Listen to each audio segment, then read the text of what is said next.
So ladies, I have another, well, not really a devotion for you here. This is more of a rant, and this comes to you in the form of me reading a letter to the editor that I wrote really just a few days ago. It hasn't been published yet, but I did send it in to our local newspaper here in the San Luis Valley. I don't know if they'll publish it, but I figured that I would provide this for some of my listeners on a Father's Devotions. This isn't usually what I do. Also thought I would post this to my audio stuff. That's my other YouTube site. Then, of course, that'll appear on Rumble and all of that. But this is titled Civilized Warfare. Nobody wants to fight World War III. But I'm afraid that is what it will take to make the world safe for the United States, Israel, and Western democracy in general.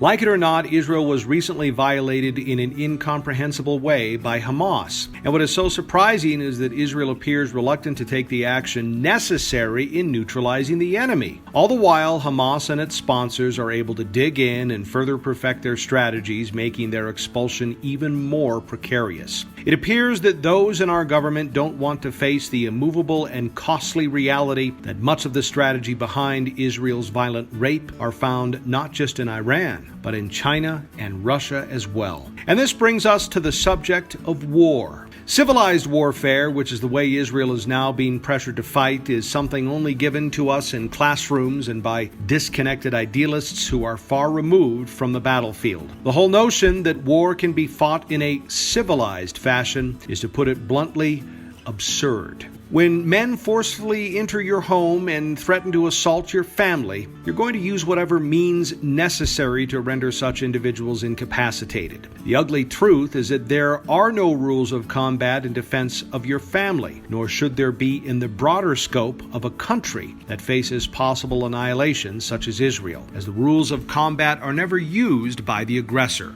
The bottom line is that America and the West are likely going to have to fight an uncivilized war, with all the horror and damage that will come from it if we are to have any chance of maintaining our civilized democratic societies. Yes, you heard me right. And yes, innocent people are going to be killed, and the lives of many who will be fighting this war will be permanently wrecked, just as they were in World War II. This will be the price that America and the Western world will likely pay if they're going to have any chance of preserving their free societies. And we will pay this price because of our willful abandonment of peace through strength some 30 years ago by those who refuse even now to see what's clearly coming. Whether this letter finds publication, I do not know, but it is imperative that Americans, including those in the San Luis Valley, fully understand what likely lies ahead. If we choose to stand down and allow the enemy to remain intact, there is a chance of eventual captivity coming to Americans. If we choose to fight